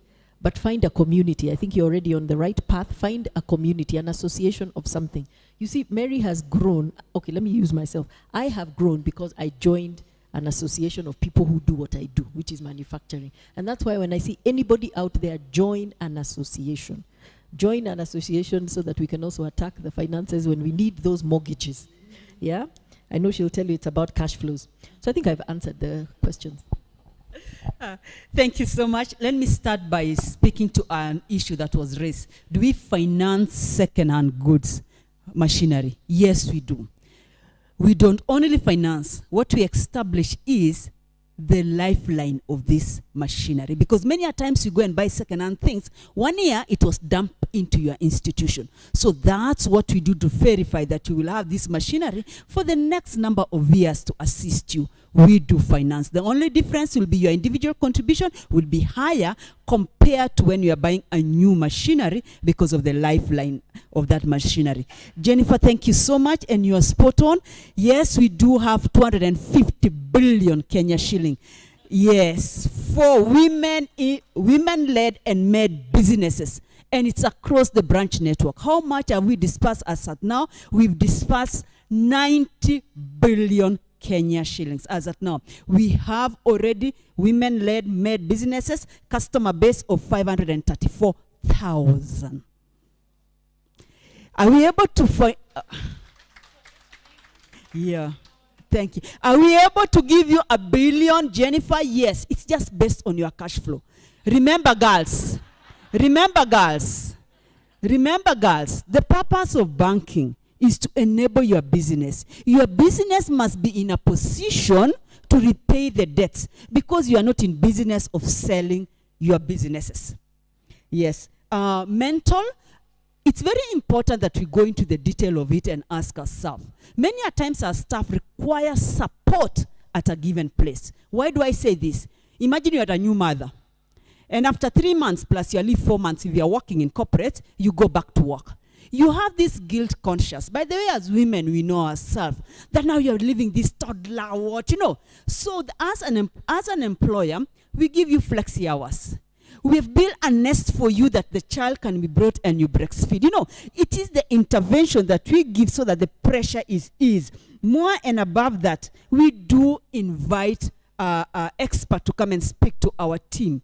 We've hired a nurse in the bank. Yes, so that you can speak to these other items that we don't know. We are bankers, we don't know. So, over and above, and speaking to Roslyn, 30% of our procurement goes to the special groups. So please visit our website and raise up your hand so that you can be among the 30% of that. 46% of our employees are women. Finally, kindly, and I'm just repeating what Florence has said, do you know that banks have clubs? Those are the network organizers. Do you know? Let me speak without, I'm not selling the bank. Biashara Club. Are you a member of Biashara Club? In this Biashara Club, there's a lot of information, networking, and exposure to best practices, locally and internationally. Kindly join that so that you have all this information. The last question by Yvonne. Yvonne, the security already is that apartment, my dear sister. Come and we give you a loan based on your cash flows. We will also make sure among our customers of 32 million, whether we have a person in the same business you are doing, so that we can link you up to get to understand at what time now do you scale. Have you reached that level? That's the purpose of joining the specific clubs and networking session. Thank you.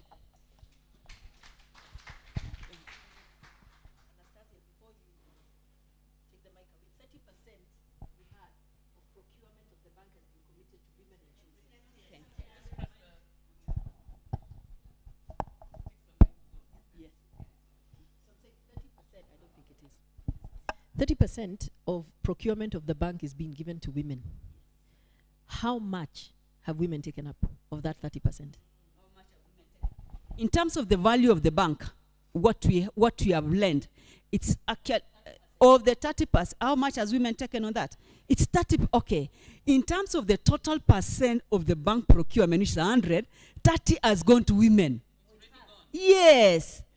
And let me tell you this, as women, you need to be on the table and insist. When I started this conversation, I was called a feminist, or what? And I said, it's not the wrong thing to do, and I'll do it. So it's already 30%. But remember, the bank expenditure keeps on growing. So based on our budget this year, we are actually at around 15% in the month of May. So that's what you are asking, Flo. How much is it? So there's still room.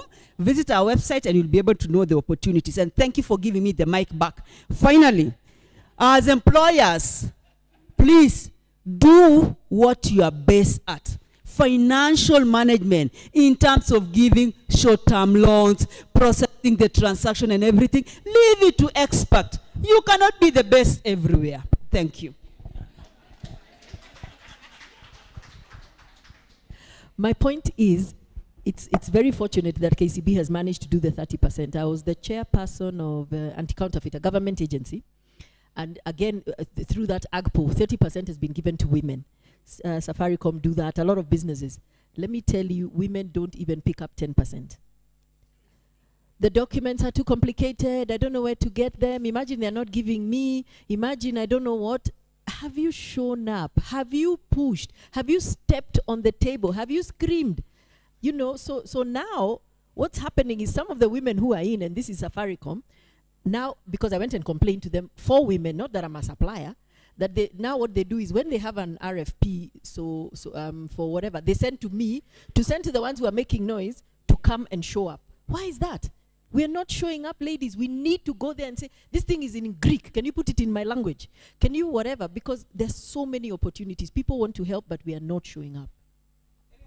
And don't try to overthink. We have a session that, the procurement documents, what you need to submit can be hard. We have a session where we can train you in terms of this is what it means so that you have the confidence to be able to apply. Thank you. I have to put my plug. We have a community of female entrepreneurs, Kayana. I don't know if there are any Kayana members here. And thank you very much. And what we've done, Stacy, I don't know where Stacy is. So Stacy is our membership coordinator at Kayana.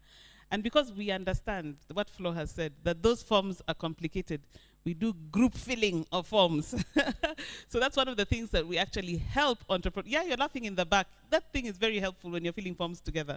And we're even going to work with KCB to do other, even more things, more offerings to ensure that women are meeting the quotas that they require, that these organizations have put in place for them in their diversity programs. So please, that's my spill. Make sure you become a member of Kayana. Follow us on all socials if you want to know, how to get involved. Any more questions? I saw some. I'm going to start from the back, moving forward, on this side.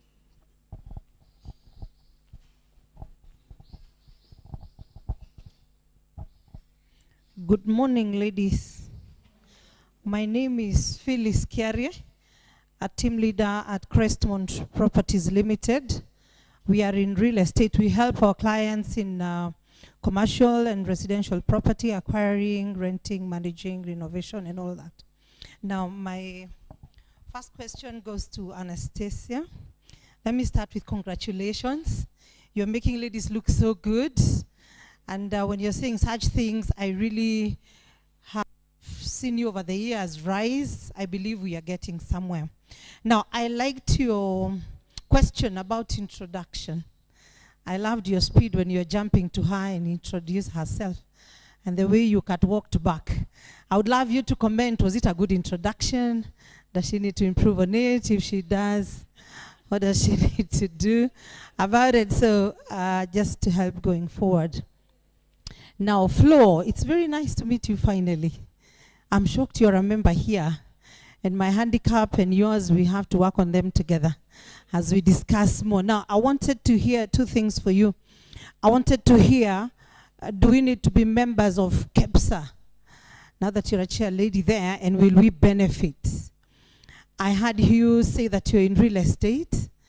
I'll be glad to assist in what you're doing, probably as you're busy doing the tea and all. I'll be grateful to be of assistance in one or two things. My chair lady, Mary, I'm a member in Women in Manufacturing. So good to see you here, your confidence, boldness, keep going. I have a stronghold in Karen. So I also want to hear what you're doing in real estate in Karen. I can be of assistance. Our lady captain, this is just amazing, honestly. This is just amazing. I'm a member here, have been missing this. I can't wait for the second one, because I believe by the time we are doing the fourth and the fifth, we will be panelists. That's what I'm thinking. We will not be seated here. So my lady captain, congratulations. And ladies, you're making us feel so good on Saturday morning.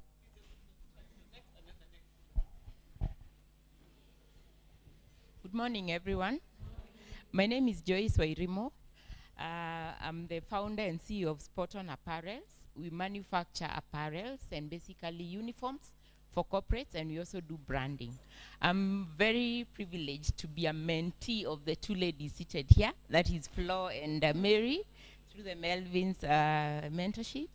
And we are really happy to be tapping into your knowledge and experience. So I have two questions, and one of them is in manufacturing, because the both of you are in manufacturing.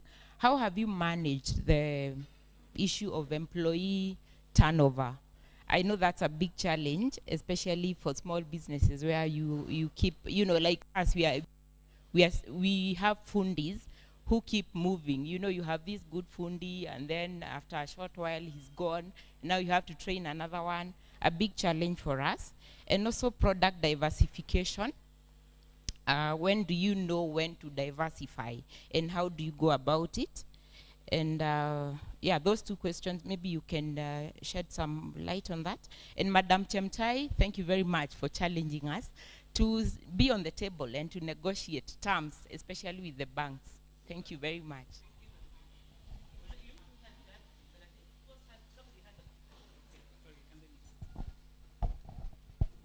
Good morning.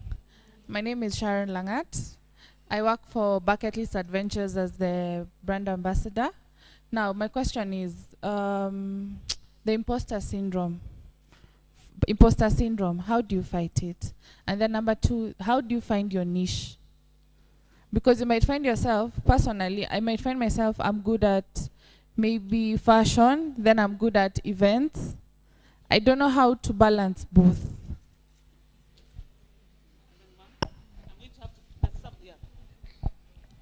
Good morning. My name is Anne Shiri. I'm the founder and CEO of LifeBridge Kenya Limited, and I'm also a director of Kasiri Adventure Park, Kitengela.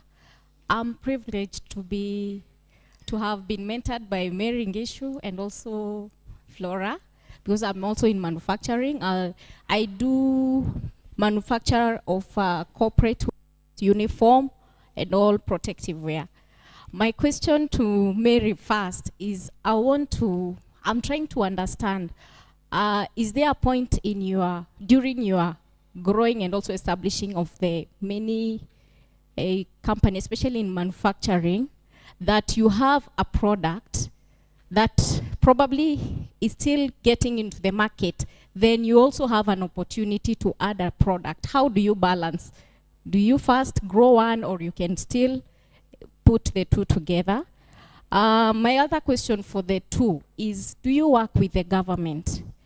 Because I think we SMEs are finding ourselves caught up that we are working with the government on some contracts, but also now the payment is really taking a toll on us. And also to Madam Chemutai, do you do LPO financing? Thank you. Okay, I'm hearing one question, diversification, that's been asked twice, financing of LPOs. Which question has not been asked? Because some of these questions are being framed differently. Yeah? Oh, I'm not seeing that side. No, we were on that side before. So let's answer these ones, then we see what time we have, because we're almost at the end. A question that has not been asked.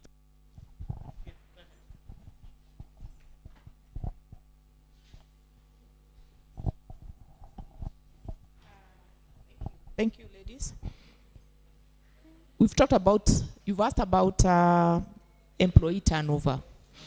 And I think what I've done is to really understand, and I talked about beyond the payroll, what are the needs of my staff.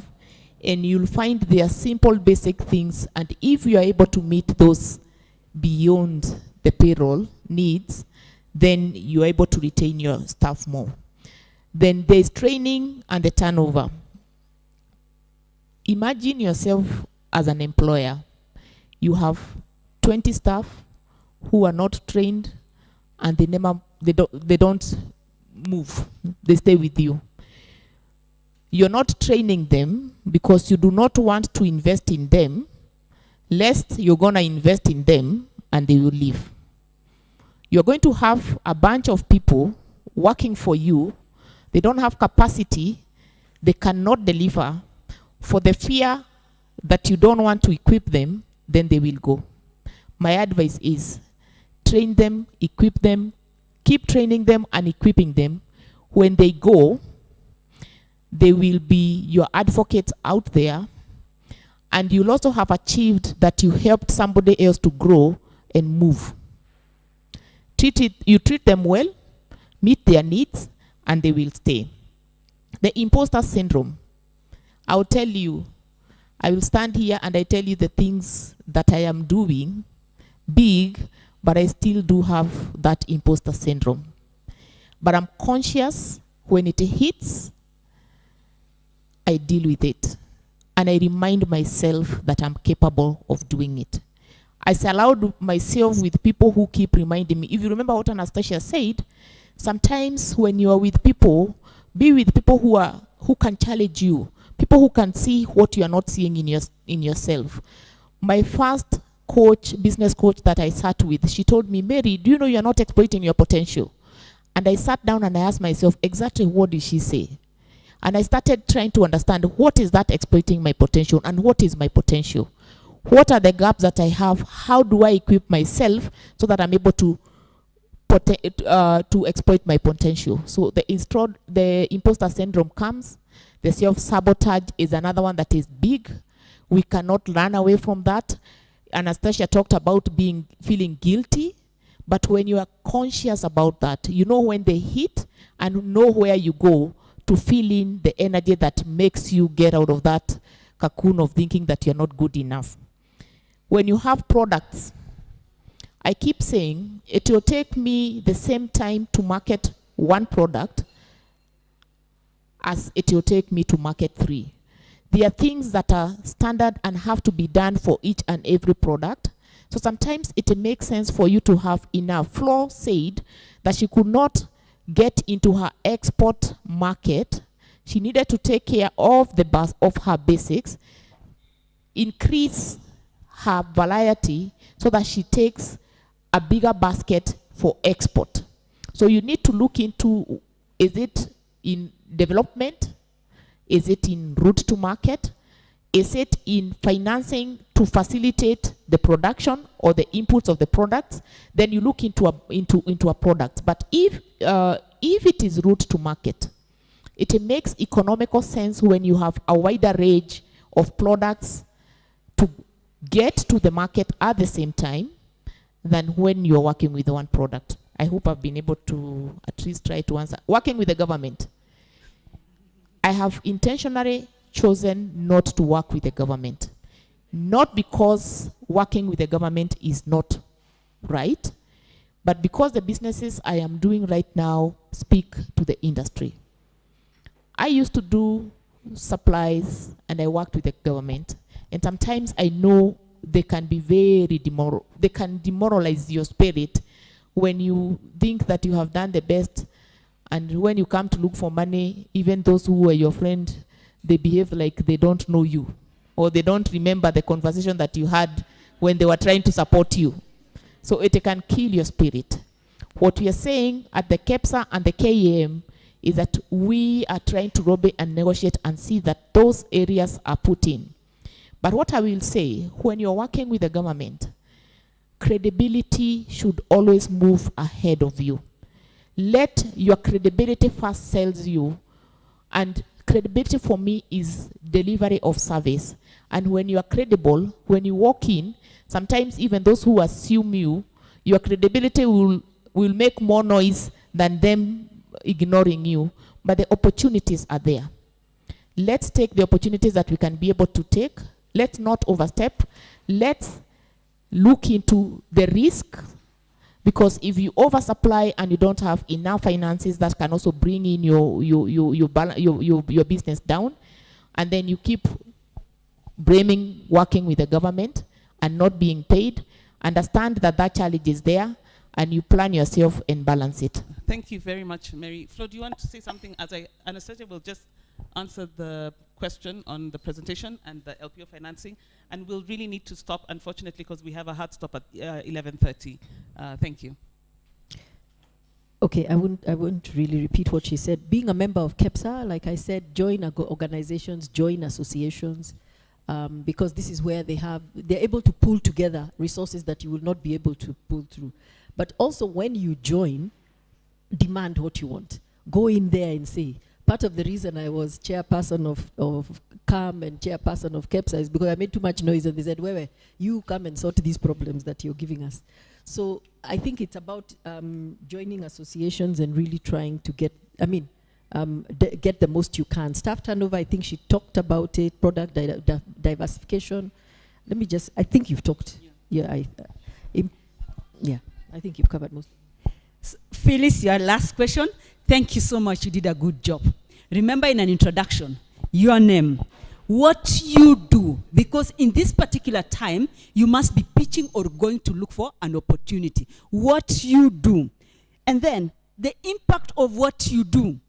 So when you say logistics, what problems are you trying to solve in that logistic? And your commitment, the passion in which you introduce yourself about what you do is very, very critical. There's a whole session about branding, and Lady Captain in the next one, just incorporate that because it's very, very important and it determines whether you win that business.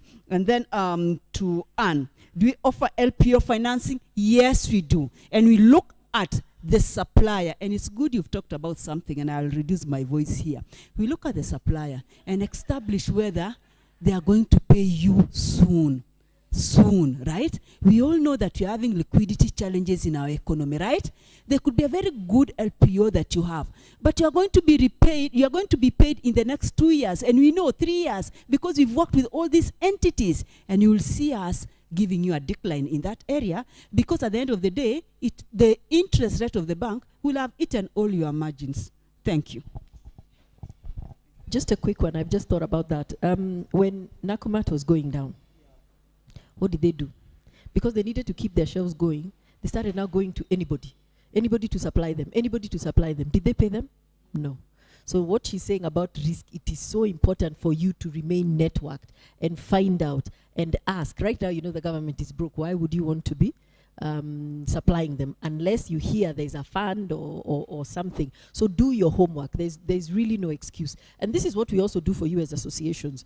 What we do is we try and develop policy. I know I was personally responsible for driving what we are calling the prompt payment policy, where we are putting into law, or we are trying, it's been 5 years now, where the law actually was passed, now it's the regulations, where once you do business with somebody, you have to pay within 30 or 60 days, if not, report them. But what we have managed to do even from that time is we've put it under the competition authority. So anybody not paying you, you can go to the competition authority and actually report them. The other thing we do is, a lot of you, if anybody manufactures and sells to retailers can be big bullies. So again, we put that clause for them to, you can report them to the competition authority. So when you're sitting with your supplier and you're feeling he's bullying you, tell him, I could report you to the competition authority. Let's sit down and have a candid conversation. You might not want to be victimized, and this is what we do with associations. Go and gather, critical mass under your association and do that. These are things, this is actually now the use and the benefits of mass and big, we call them Big Brother. So, can we just give a round of applause to, I can actually see your hand, yeah? A round of applause to our panel. I think this is a hot topic. We could be here, honestly, until 1 o'clock, I think, discussing this. We'll talk to Lady Captain and say maybe these sessions should start at 7 and end at 1. But I'm really, really honored. I loved the questions, loved your candor and your sharing. Some of the panelists have to have a hard stop and have to leave, but those who are around, I'm sure they can continue to talk to you personally. But mine is to say thank you very much to all the ladies here. We really appreciate you. If you have a small or micro business that is in ideation, not ready, not registered, etc., join our community, Kayana Create, and we will help you get your business into the CAMs and the KEPSAs. We're all about collaboration, support. These are my personal friends. They pick my numbers, even at 7, even at midnight. And we've got a huge network of women who are willing to come and speak and have, just to speak in a forum like this and to support you. Thank you very much, and Christine, over to you.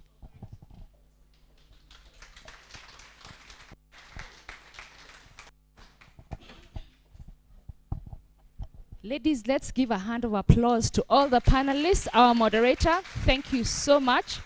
I think I've enjoyed the conversation. And for me, I'm beginning to think maybe these conversations are too few in the calendar. I like the passion. I like the way the ladies are engaging. And I'm glad we chose to add this onto our calendar. We've thought so much about golfers, and we have forgotten the other people who are not golfers and are still ladies and members of the clubs. So I must say thank you, ladies, for making this moment happen. Thank you for being present. Thank you for engaging. Thank you to the panelists for being present and accepting to honor my invitation. It is really a pleasure to have you here. And thank you to the moderator for being a part of facilitation and making this happen. I'd like to take some time and just thank the sponsors for today. We have Melvin's Tea, we have Qual, we have Candid Conversation, and then we have our key sponsor for today, KCB. So please clap for them. Thank you so much. I'd also like to thank the marketing team for being a part of this and making it happen. I'd like to thank the F&B team, and I'd like to take some time to thank the ladies committee. I'll start with Carol, if you could just wave. I have my Vice Lady Captain, Liz Njao, if you could just wave. Maybe stand up so that people can also see who you are. I have Dr. Zipporah. Could you please stand? And we have our immediate past Lady Captain, Nancy Karimi. Please stand and wave to the people. That's the ladies committee. I'd like to talk about our next breakfast conversation. It's on the 19th of August. And the theme will be beauty, skincare, and image. We can give you all the skills. We can tell you how to invest. We can tell you how to do business. We can tell you about leadership. But there's something also important. We have to look at our image. We have to take care of our skin, and we have to look beautiful. We are ladies, and that's something we must do. So I threw that into the calendar as something important for all of us. Then the next one will be on 14th of October. We go back into business, that's savings and investment. I would like to add another one if I could, but the calendar is actually full. So we'll see how to go about it. But I think I'm enjoying the conversations and I like the passion in the room. I'd just like to take some time and give something to the panelists. Just say thank you. Caro, if you could just give me.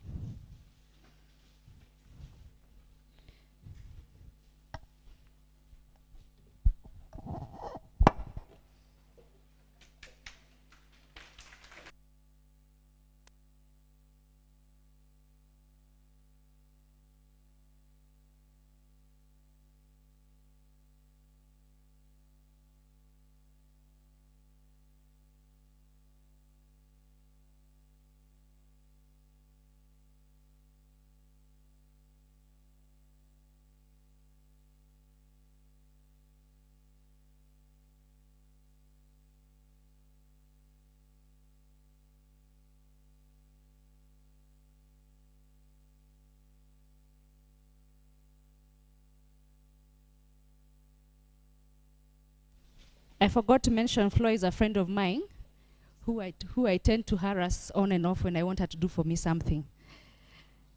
We'd like to give some tokens of appreciation from KCB. I'll ask Anastacia if you could come and give some tokens.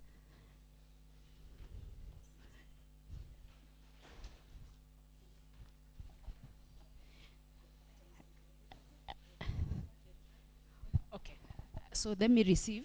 Thank you for being such a great host. You've enjoyed the hospitality.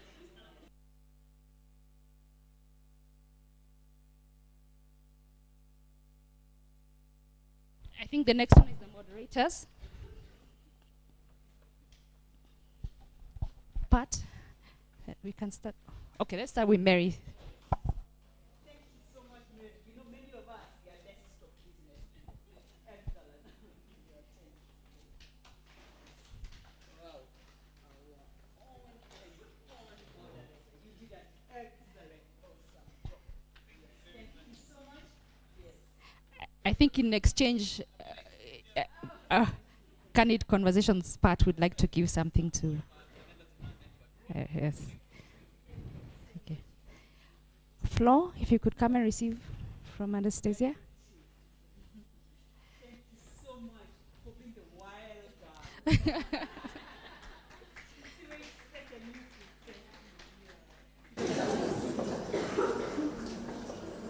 Okay. What we shall do, the ladies who asked questions. Who are the ladies who asked? Please stand up. I have something for you. If you asked a question, please stand up. If you asked a question, it pays to ask questions. It pays to ask questions. Please stand up. If you spoke, please stand up. Ladies, please give these ladies a token of appreciation for speaking up and asking questions. At least I didn't have to plant anyone in the room to ask questions. Thank you, ladies. Yeah? They just give them.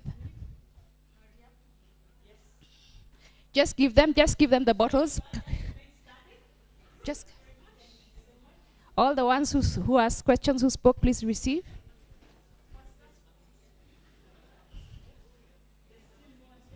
Ask questions. I'll also ask my committee to please stand and receive something for being a part of my committee. Liz, Caro, Zipporah, Nancy.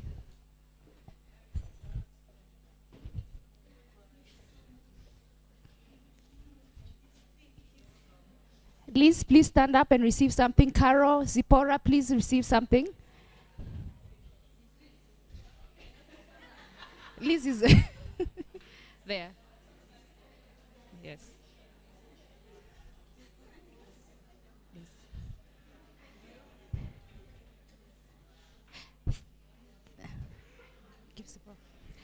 Thank you so much. Thank you so much, ladies. It has been indeed a pleasure. I would like to close. And if you can remain behind, have conversation with the panelists, you're welcome. And thank you so much. See you in the next conversation. Well out, ladies.